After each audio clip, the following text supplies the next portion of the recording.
ഈ അഖിൽമാരാർ പറഞ്ഞില്ലേ, ഈ പ്രസവിക്കുന്നതൊക്കെ ഭയങ്കര സിമ്പിളാണ്. പണ്ടൊക്കെ പെണ്ണുങ്ങൾ ഭയങ്കര ഈസി ആയിട്ട് പ്രസവിച്ചുകൊണ്ടിരുന്നതെന്ന് പറഞ്ഞപ്പോൾ പല പെൺപിള്ളേർ റിയാക്ട് ചെയ്യാൻ തുടങ്ങി. അങ്ങനെയല്ല, മറ്റല്ല, മറിച്ചല്ല, ഇത് വലിയ സംഭവമായി.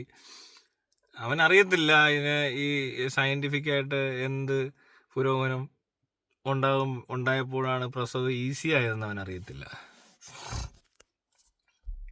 ഇവന് വേറൊരു പ്രശ്നമുള്ളതുകൊണ്ട് ഇവൻ ആരോ പറഞ്ഞ് കേട്ട കാര്യങ്ങളായി പറയുന്നത്. ഇവൻ എവിടെയും അന്വേഷിച്ചിട്ടില്ല.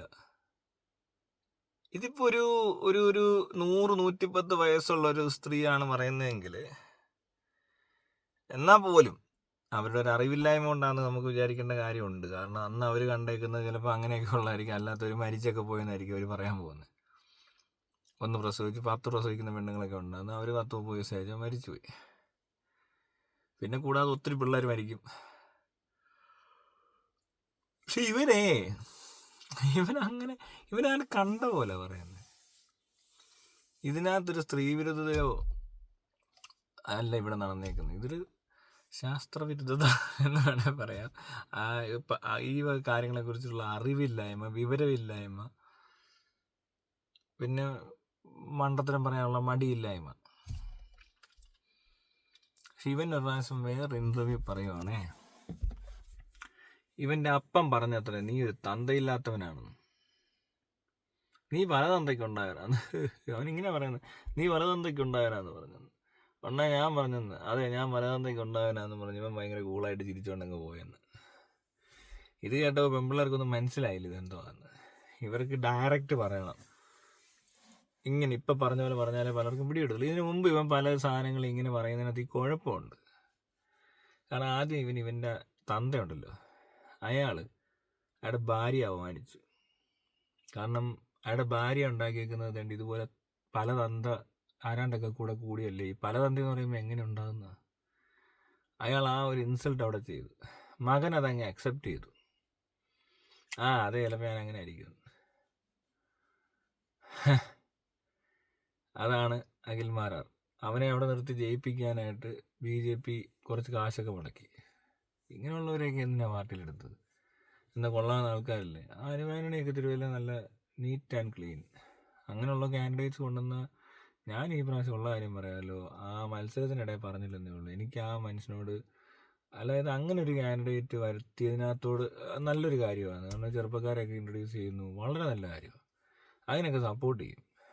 അത് ഏത് പാർട്ടിയാണെന്ന് ഞാൻ നോക്കത്തില്ല. പിന്നെ പശു ബീഫ് എനിക്ക് എല്ലാവരും തിന്നാൻ പറ്റത്തില്ല. പക്ഷെ ഇതൊരുമാതിരി ഈ കളവന്മാരെല്ലാം കൂടെ നിരന്ന് നിന്ന് ഇതിനെയൊക്കെ എടുത്ത് എങ്ങനെയും കളയാൻ പറ്റുമോ? പാർട്ടിക്കാർക്ക് പറ്റുന്നില്ല, കോൺഗ്രസ്സുകാർക്ക് പറ്റുന്നില്ല. BJP എങ്കിലും അങ്ങനെ ചെയ്യുവാണെങ്കിൽ അവിടെ കുറച്ച് വിവരമുള്ളവർ വരട്ടെ. അതിനിപ്പോൾ എന്താ? പക്ഷെ ഇത് ഇങ്ങനത്തെ ഒരുത്തൻ അവൻ എന്തെങ്കിലും ബോധമുണ്ടോ? ഇനിയിപ്പോൾ തന്തയാണേലും എടാ തള്ളയെ പറ്റി വന്ന് ഇങ്ങനെ ആരെങ്കിലും പറഞ്ഞ് അവൻ്റെ തന്തയായതുകൊണ്ട് തല്ലരുത്. എന്നാലും പറഞ്ഞു കൊടുക്കണം, അമ്മാതിരി വൃത്തിയോട് പറയരുതെന്ന്. മനസ്സിലായോ? നീയൊക്കെ ഇത്രേ ഉള്ളൂ. ആ പറഞ്ഞ അഖിൽമാരാറിന് ഇതൊരു ചില്ലറ കേസാ, ഇതൊരു സീനല്ല. ഇവൻ ഈ പറഞ്ഞ ഒരു സീനല്ല. നിങ്ങൾ ആ വീഡിയോ കണ്ടിട്ടുണ്ടെങ്കിൽ അറിയാം. അല്ല തപ്പി നോക്കി, ഇവൻ തന്തയില്ലാത്തവനാ, പല തന്തയ്ക്ക് പറഞ്ഞവനല്ലേന്ന് ചോദിച്ചപ്പോൾ ഞാൻ പല തന്തയ്ക്ക് പറഞ്ഞവനാന്ന് പറഞ്ഞ് ഇറങ്ങി അങ്ങ് പോയെന്ന്. എല്ലായിടത്തും ഇങ്ങനെയാണോ? അതിപ്പോൾ തന്ത പറഞ്ഞാലും കൊള്ളാം, അപ്പുറത്തെ ചേട്ടൻ പറഞ്ഞാലും, ഏത് തെണ്ടി പറഞ്ഞാലും അത് അവമാനിക്കുന്ന ആരെയാ? അത് നീ അക്സെപ്റ്റ് ചെയ്യുമോ? ഇത്രേ ഉള്ളൂ നീയൊക്കെ. ഇവനെയൊക്കെയാണ് ഇവിടെ പൊക്കിക്കൊണ്ട് നടക്കുന്ന കുറേ പേര്. ബിഗ് ബോസ് അവൻ എന്ത് ഈ ബിഗ് ബോസ് ഈ ഊളത്തരം പറയുന്നവനോ?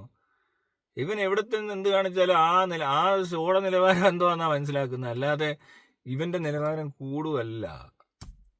മനസ്സിലാവുന്നുണ്ടോ? ഇവിടെ ഉള്ളവരുടെ വിചാരം എന്തോ ഒരു ഷോ, TV ഷോയിൽ ചെന്ന് കഴിയുമ്പോൾ അവിടെ എന്തോ ഭയങ്കര സംഭവം നടന്നു, വിന്നർ വലിയൊരു ട്രോഫി സാധനം പൊക്കിക്കൊണ്ട് നിന്നാൽ ആ ഷോയുടെ നിലവാരം നമുക്കറിയാം. ഈ ടീമുകളാണ് പോയത് അവിടെ എല്ലാം.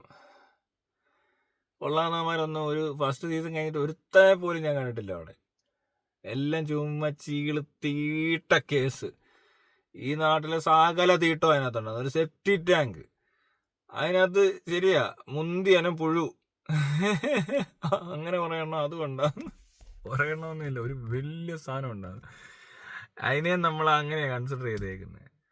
മനസ്സിലാവുന്നുണ്ടോ? അതിനകത്ത് കിടന്ന് ഞൊളച്ചെന്ന് എന്നിട്ട് വന്ന് പറയുന്ന ഇതൊക്കെയാ. പിന്നെ ഈ പ്രാവശ്യം ഇലക്ഷനൊക്കെ നമുക്ക് കുറച്ച് പൈസ കിട്ടിയിട്ടുണ്ട്. നമുക്ക് പിന്നെ കാശാണല്ലോ മെയിൻ. ഇനിയിപ്പോൾ അടുത്ത വണ്ടി മേടിക്കുമായിരിക്കും. അത് അഡ്വാൻസ് പേ ചെയ്താണോ കണ്ടത്? ആ കൂപ്പേ മറ്റേ ബെൻസോ ഏണ്ടൊക്കെ മേടിച്ച് ഫ്ലാറ്റൊക്കെ മേടിച്ച് ഏണ്ടൊക്കെ കാണിച്ചത് അഡ്വാൻസ് ആണോ എന്തിൻ്റെങ്കിലും? അതിനുള്ള തിരിച്ചറിവും അല്ലെങ്കിൽ അതിനുള്ള മര്യാദയും മാന്യതയൊക്കെ ഉള്ളെന്നുള്ളത് നിന്റെ ഓരോ വർത്തമാനത്തിൽ നിന്നറിയാം. ബിഗ് ബോസിലെങ്ങാണ്ട് കുറച്ച് പെമ്പിള്ളേരെ ആക്കിയെന്ന് പറഞ്ഞപ്പോൾ ഇവൻ നാട് നീളാണെന്ന് ഇൻ്റർവ്യൂ എടുത്തേക്കുന്നു. എത്ര രൂപ മേടിച്ചെന്നൊക്കെ ഉള്ളത് ആ ചാനലുകാർക്കറിയാം.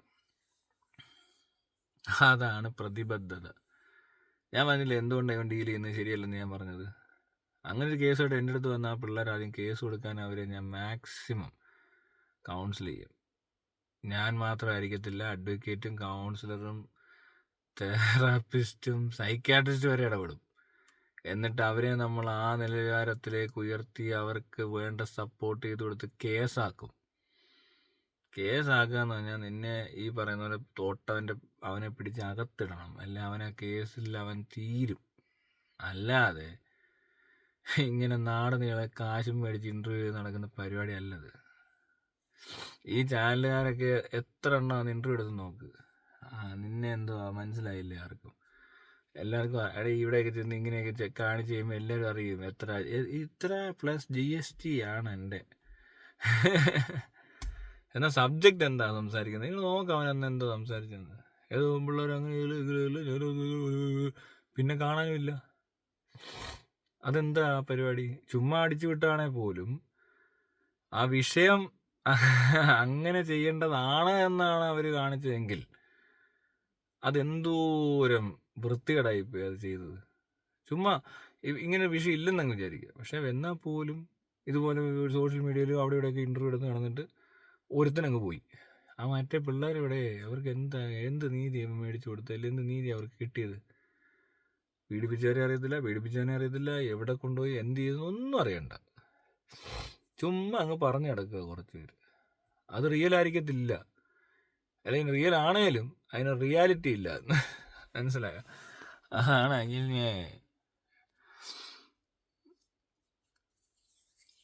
ഇതൊക്കെ ഇവിടെയൊക്കെ പലർക്കും അറിയാം ഇവൻ്റെയൊക്കെ പരിപാടി എന്താണെന്ന്. ഇവൻ്റെ നാട്ടിലറിയാം. ഈ നാട്ടിലൊക്കെ അന്വേഷിച്ച് നോക്കി ഇവൻ ഏതാന്ന്. ഈ പറയുന്ന പോലെ ഒന്നും ഇല്ല. ചുമ്മാ ഈ തള്ളും ഇമാര് ഉടായ്പ് ഡയലോഗ്സും വേറെ ഉണ്ട് വലിയ ആളെ പോലുള്ള എന്തോ ഒരു പ്രകടനവും ഇതൊക്കെ കണ്ടു കഴിഞ്ഞാൽ ഞാൻ ഭയങ്കര എന്തോ പറയുന്നതെന്ന് വിചാരിക്കുന്നത്. ഒരു കാര്യമില്ലാത്ത കാര്യമാണ്.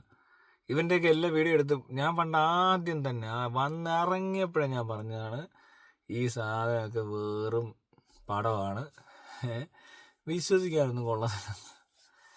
അപ്പോൾ ഒന്നും ആർക്കും ഇത് മനസ്സിലായില്ല. ഇപ്പം ഞാൻ ചിലതൊക്കെ പറയുന്നുണ്ട്, അതും ഇപ്പം ആർക്കും മനസ്സിലായിട്ടില്ലെന്നാണ് പറയുന്നത്. ഇനി അതൊക്കെ ആര് വന്നത് റെഡിയാക്കി തരുമോ? ട്രാൻസ്പെറൻ്റ് ആയിട്ടൊരു ഗവൺമെൻറ് വേണമെന്ന് പറഞ്ഞപ്പോൾ അതൊന്നും ആരും കണ്ടില്ല. ഞാൻ മീനിന് വോട്ട് ചോദിച്ചതും പട്ടിയോട് വോട്ട് ചോദിച്ചതെന്നൊക്കെ പറഞ്ഞിട്ട് എൻ്റെ അപ്പനും അമ്മയും പോലും എനിക്ക് വോട്ട് ചെയ്യത്തില്ല ചെയ്യുമെന്ന് എനിക്ക് അറിയത്തില്ലെന്ന് പറഞ്ഞപ്പോൾ അവർ പോലും വോട്ട് ചെയ്യത്തില്ലെന്നൊക്കെ അവർ മനസ്സിലാക്കിയിട്ട് അവർക്കൊക്കെ വോട്ട് ചെയ്യുന്നുണ്ട്. അവർ ആർക്ക് വേണേൽ വോട്ട് ചെയ്യാം. മനസ്സിലായില്ല? അങ്ങനെ ബന്ധം വെച്ചിട്ടല്ല വോട്ട് എന്ന് പറയുന്നതിന് ഇങ്ങനെ മനസ്സിലാക്കുന്ന ആൾക്കാരുള്ളിടത്ത് ഞാൻ എന്ത് ചെയ്യാനാ അല്ലേ? പറഞ്ഞാൽ ആർക്കും അങ്ങോട്ട് മനസ്സിലാകത്തില്ല. കുറേ അങ്ങോട്ട് ഉണ്ടാക്കി കഴിയുമ്പോഴാണ് മനസ്സിലാകുന്നത്. നിങ്ങൾ ഉണ്ടാക്കി കുത്തണം, അപ്പം കക്കും.